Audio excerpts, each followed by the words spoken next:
Charlie. La Fiscalía de Justicia de Ciudad de México concluyó que María Ángela se ausentó de manera voluntaria y que no fue víctima de ningún delito. Se trata de esta chica la que desapareció en la zona de baños de la estación del Paradero de Indios Verdes.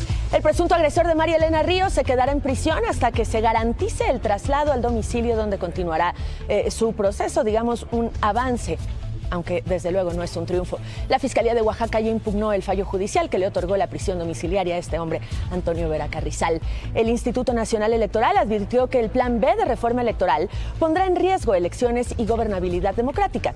Y vamos a ver qué pasó en el tercer día de juicio contra Genaro García Luna, mientras aquí en México le concedieron suspensión definitiva a Ovidio Guzmán contra su extradición a los Estados Unidos. La influenza aviar no representa impacto para el abasto de huevo en México, aseguró la Unión Nacional de Avicultores. Todos los detalles de esto y más a lo largo de la mañana. Desde el Centro de Noticias de Televisa en Ciudad de México, muy pero muy buenos días. Hoy es jueves 26 de enero. Así arrancamos. Despierta.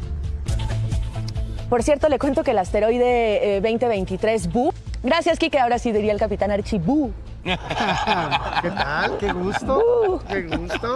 Hola. ¿Cómo estás, Dani? ¿Cómo te fue? Me fue muy bien. Muy productivo el viaje. Ya les estaremos platicando lo que trajimos desde ella. Qué bueno. Muy bien. Qué bueno. Anselmín. Está muy preocupado por el asteroide. No. Está muy No, ya, preocupado. solo fue el susto. Ya lo dijo claramente, capitán ya. Archie. ¿Estás muy preocupado? Sí, pues esas cosas a mí no me hacen muy feliz, la verdad. Pero bueno, a ver, explícame qué pasa con la selección mexicana. Bueno, el día de ayer se da a conocer o se reportea acerca de Ares de Parga, este señor que estuvo en Pumas Sí, cómo y no. que actualmente funge como el presidente del Club Querétaro. Bueno, él va a tener una función de acercamiento con un grupo que va a ser un comité de dueños que va a estar muy cerca de la selección y el nexo va a ser Ares de Parga. Sin embargo, el director de selecciones va a seguir existiendo, Jaime Ordiales. Se queda Jaime. Jaime se Sí, queda eso es para lo la deportivo, operación, ¿no? Y lo para la deportivo. operación y para el contacto con los dueños y cualquier cosa que pase y todo ello. Y en la designación del director técnico estarán estos. Es el interlocutor Exacto. entre los dueños y, digamos, los directivos y los que operan la selección. ¿Y el técnico, apá? El técnico APA son dos los que están en la final, digamos, es Bielsa, Almada, Almada y Miguel el Herrera. Piojo. Esos son los tres que. O sea, los dos gente, digo, en el caso de Miguel, mexicano, y gente de toda la vida del fútbol mexicano, y Almada, pues ya tiene un buen rato acá, ¿no? Lunes es el día que se anuncian, no nada más esto, que puede ser que pongan un interino en selección nacional en lo que arreglan al director técnico para Copa Oro y muchos cambios, algunos cambios importantes en la liga. O sea, pero no va a haber sorpresa. Sí o sí está entre Almada y Miguel. Sí, va a ser muy difícil que exista una sorpresa. Ya, muy bien. Ya estaremos platicando de eso. Gracias. Claro que sí. Gracias, don Anselmo Enrique. Información internacional.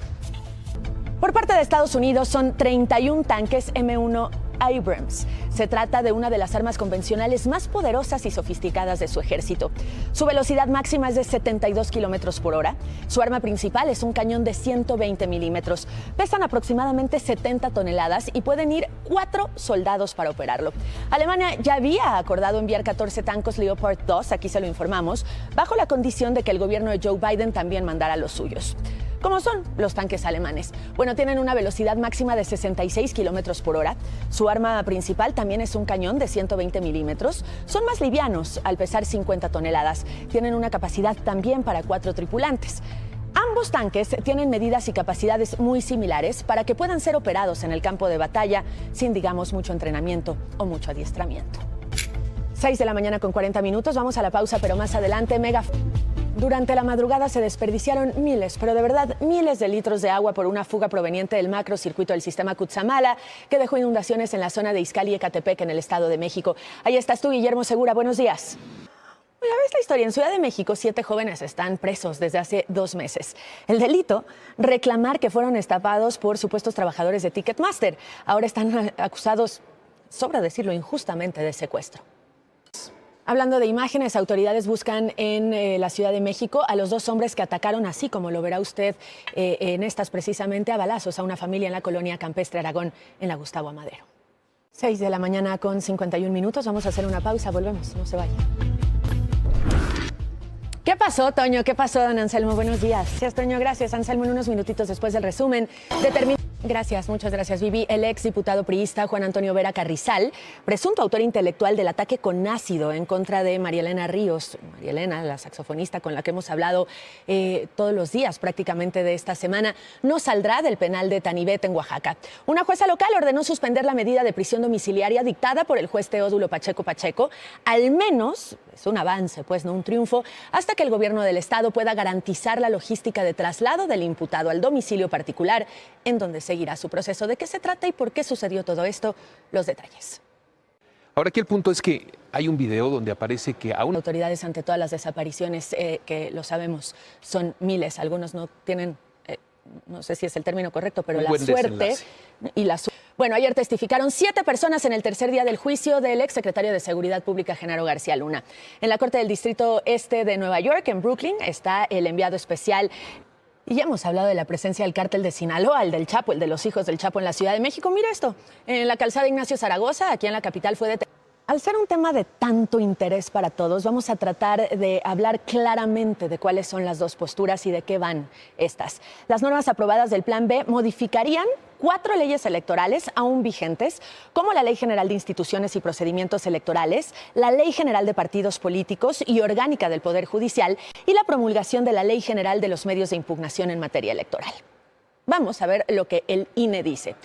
De acuerdo con esta institución, la reforma permite a funcionarios hacer campaña y emitir propaganda en uso de su libertad de expresión, incluso en tiempos de veda electoral. Sin funcionarios capacitados, esto insisto según el INE, se vería afectada la actualización del padrón y la lista nominal, así como la supervisión de los centros para generar la credencial de elector. Además, dicen que la reforma plantea que los centros de atención ciudadana se deben instalar en lugares donde no hay garantía de que exista la infraestructura informática de transmisión y resguardo de datos. Además, dice que desaparecer la Secretaría Ejecutiva del INE contraviene la Constitución y el diseño para el trabajo de los consejeros y consejeras. Todo esto como consecuencia de ser aprobado el Plan B. Vamos a ver ahora en qué consiste esta reforma electoral aprobada por el Congreso a finales del año pasado. En la reducción del personal al INE, superior al 87%, elimina los fondos, los fideicomisos, prohíbe prestaciones como los seguros de gastos médicos mayores de los trabajadores y además dice que ningún trabajador del instituto podrá tener un salario mayor al del presidente de la República. Otro de los puntos aclara que los consejos distritales se reducen de 300 a 260. Modifica las sanciones por faltas administrativas electorales y la estructura del Tribunal Electoral del Poder Judicial de la Federación. Y así, le insisto, a lo largo de estos días estaremos hablando detalladamente de qué significa el Plan B y qué dice, por otra parte, el INE sobre este. El gobierno de Quintana Roo informó que habrá sanciones para los taxistas que el lunes paralizaron durante 4 horas el acceso a la zona hotelera porque se oponen a la entrada de taxis de aplicación, por ejemplo, de Uber. Además, fuerzas federales y estatales, además de las locales, vigilarán los 27 kilómetros del Boulevard Culiacán y la zona de playa de Cancún para evitar nuevos bloqueos, nuevas manifestaciones y nuevas acciones violentas. Bueno, ahí las palabras del presidente López Obrador. 7 de la mañana con 30 minutos, el resumen, Vivi. Muchas gracias, Vivi. Capitán Archie. 7 de la mañana con 37 minutos, nos vamos a la pausa, pero volvemos pronto, no se vaya. ¿De qué nos platican hoy por las mañanas, querido Genaro? Buenos días. Ojalá que no nos hablen muy mal del café. En México, 9 de cada 100 cajetillas que se consumen son pirata. Ahora son de los pocos que evaden al nuevo reglamento antitabaco porque su venta aún es visible en tianguis de la Ciudad de México, uno de los mayores temores de quienes estaban en contra de este reglamento. En Acapulco, más de 100 normalistas de Ayotzinapa se manifestaron en la costera Miguel Alemán para exigir... Buena esta para la UNAM. Es una historia de... No, es la historia. Wow, se ve espectacular. Capitán Archie. Muchas gracias. Gracias, Capitán Archie. Vivi. Gracias, Vivi. Igualmente, muchísimas gracias.